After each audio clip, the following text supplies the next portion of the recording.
Hey, it's Janelle. We're at the NICHOLS podcast, and today we're going to be spilling a little bit of tea and talking a little bit about Challenge All-Stars.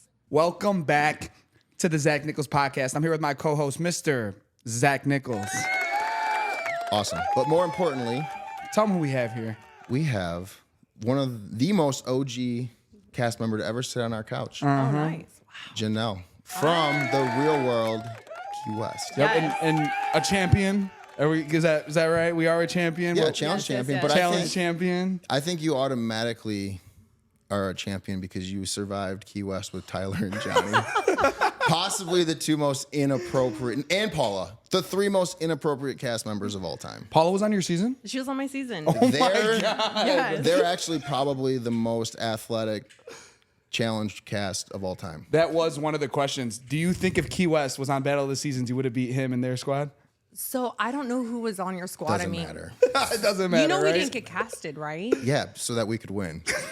Probably. No, that was one of the things that we had heard, that there was a team, like you had, like the big news was you were like, yeah, I'll go.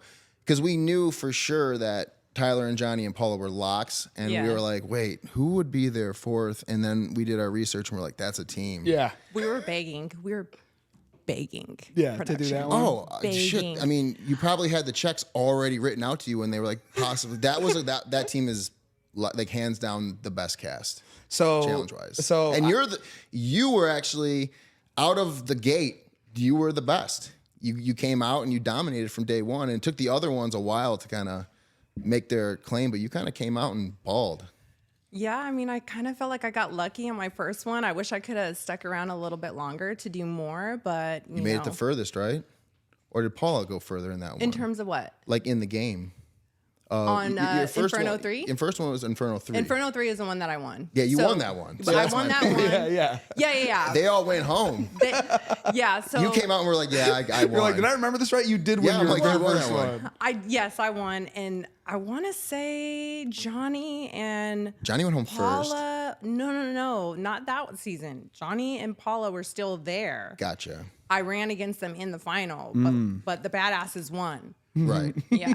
Yes. And then Gauntlet 3, I think that's when Johnny went home, like towards the beginning. Right. Yeah. So then you guys know I'm not a historian, but like now I'm seeing the picture of the Key West house. You have Johnny, who we know what his repertoire is. Tyler, who whenever we talked about the gay icons on the show, the best athletes, his name got brought up consistently is the best. And then Paula, who has one of the best redemption stories. And Yes. you're a champion of your first time. It's like, what a house. Like, what a Yeah. house. Yeah. Thank you. That was an athletic. And that was I actually watched your challenge seasons before I went back and watched your real world season. And what I really respected from you in your real world season was like, that filmed in like what, 2005-ish? 2005, yeah. Yeah. 2004, 2005. I remember that. Yeah. And you actually pulled Johnny aside in a time where that wasn't the like status quo to do. Yeah. And you called him on his bullshit because you were, I forget what happened, but I remember you saying like, hey, I'm not cool with what happened. And he handled it like a champ. 100%. But yeah. since day one, you demanded respect. Yeah. And that was back in the day where you really didn't see a lot of women with confidently pulling someone aside and being like, no, I'm not cool with that. And it was a great Yeah. moment for TV because that's what reality TV is all about. Yeah. But once I saw that, and then I knew your record on the challenge, I kind of got a better idea. So what happened in this episode that we just saw, it made total sense. You put it together perfectly. Like you're there to compete. You're there to get your star. And you're someone who demands respect in a positive environment. And I liked that you pretty much practiced what you preach because you were like, listen, you weren't part of the game when the money was this big. That changes a lot. Do you know what I'm saying? It Oh, yeah, changes. 100%. It brings people who can't bring it athletically. How am I going to win this? And they do stuff like what we saw. Oh, 100%. And that's the stuff where I think you saw that and you were like, listen, I don't need this. Yeah. And I appreciate that. But that began on your real world. Oh, thank you. Yeah, okay. thank you. I mean, for me, I feel like I've always tried to be a very honest and direct person. I value people and friendships. I valued every single person in my real world house, regardless if we got along or not. And there were definitely hard times and points in time where I felt like it was difficult to confront certain behavior. But because I honored and respected everybody, I felt like the best thing, and even today, even on the current challenge, was to just be forward and frank with people. And I've always tried to be that way. Sometimes it's worked for me and sometimes it's worked against me in a lot of ways in terms of how I've interacted with Ayanna in particular. It's worked against me. Okay. Well, we're definitely going to dive into all of that. Thank you so much for being here. Real quick, before we get started, we did release details on our first live show in San Diego. Who knows? Maybe you might show up. I haven't asked you yet, but who knows? It's going to be July 27th of this year. Hope you guys can make it. Go get those tickets. Now, let's jump into these episodes, okay? Because you're a big player. So we come back from the men's elimination, Steve and Tyree, okay? And there's a scene at breakfast with Laurel and Nicole essentially ignoring each other while in the same room. I hate that. Because I love them both. I love them both. I know. I love them both. What's your relationship with them?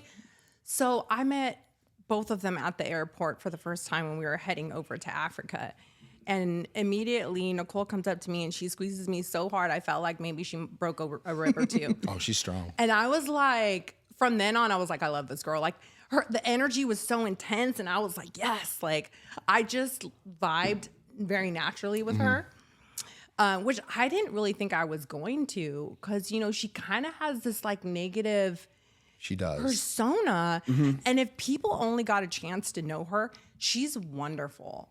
And I think also because you're a married woman and Nicole does respect those boundaries with people, I think you got a different taste of Nicole than a lot of single girls will get from Nicole, because Nicole's a player. Like if you're single and you're available, it doesn't matter if even if you're straight, Nicole will go for you. You know what I'm saying? Okay. So I agree with you on Nicole, like, because with Nicole and me, it's always been like a kind of like a brother-sister relationship. Like she's obviously the younger one in that one. Right, of course. Yeah, no, but I agree with you too, because Nicole never, we were just buddy, and I agree with you. Her energy is infectious, and she does have a negative air about her but that's because of the way she treated Laurel. Yeah, essentially. And that's exactly what I thought it was from. Yeah. And then I met Laurel, and we started to really connect when she was telling me how she had gone through veterinarian school, and like, I was like, oh, I'm a nurse. And then she was showing me pictures of her in the operating room. And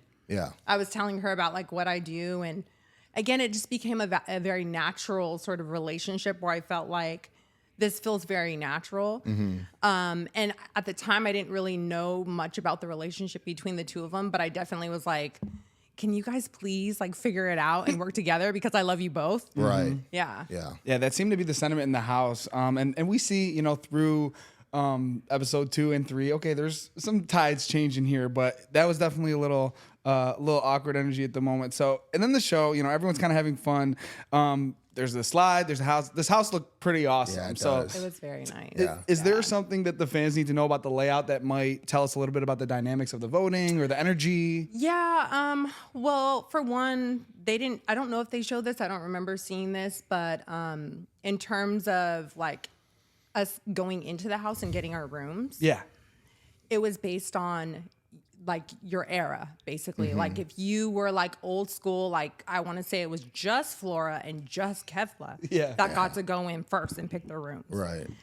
And then it was like, was this like a group decision, or is this like? Oh no. This was like how it was set up. Okay, got it. Yeah. Sometimes production will do that. Other times you're just like, all right, go. Yeah, exactly. I've heard both, so I was just curious. What's this? Because it does set up a lot of political stuff where you're sleeping. It really does, and I didn't really take into that too much into account because I loved everybody there, and I was like, okay, well, whoever I end up with, it's going to be fine. Like, at least for now, like I don't really see, other than like my situation that had previously happened with Ayanna, I really felt comfortable being with whomever. So then it was kind of like Rachel's era that went next. So like Rachel, Tina, Veronica, like they all went in. And then it was kind of like me, Ryan, like us, we went in. And by the time I got into the house, I had seen Ayanna in like the bottom section of the house. So there's like, so basically it was like a tri-level, right? Okay. Where you enter into the house is kind of like level 2. So there's bedrooms down the hall. And it was kind of interesting how they had them set up. So there was 3 bedrooms, but then they randomly just decided to throw 3 beds in the hall. Okay. It is like a room? In the hall. No. Like they were in the hall in between rooms 1, 2, and 3, just like right there, 3 beds. Oh, that's the worst. So if you were like the last group to go in, you were getting one of those beds. So I had already talked to Cam and Laurel, and I was like, I'm going to get us a room. But when I had seen that Ayanna was downstairs, I booked it upstairs because I was like, I don't want to be a part of any of this drama that's coming this year. I'm going to stay clear of all the drama, and I'm going to go straight upstairs. I wasn't aware you guys even had drama. I thought it was more her and Jody. I thought you kind of were just like, did the Homer Simpson, like, I'm going to get out of the crosshairs. Well, that's just because a lot of it didn't air. A lot of the drama that she had with half of the house did not air. Gotcha. And I believe the reason why most of it did not air is because it was towing the line with a lot of very controversial topics. I think I know what you're talking about. That could be very defaming to people. Oh, wow. Got it. One, I mean, the situation with me was very personal. So knowing all of this, like I had already set in my heart a place of forgiveness, because why do you want to live your life being mad at somebody? I feel it's a lot of energy. It's a lot of energy, especially towards someone that's not even offering an apology. Right.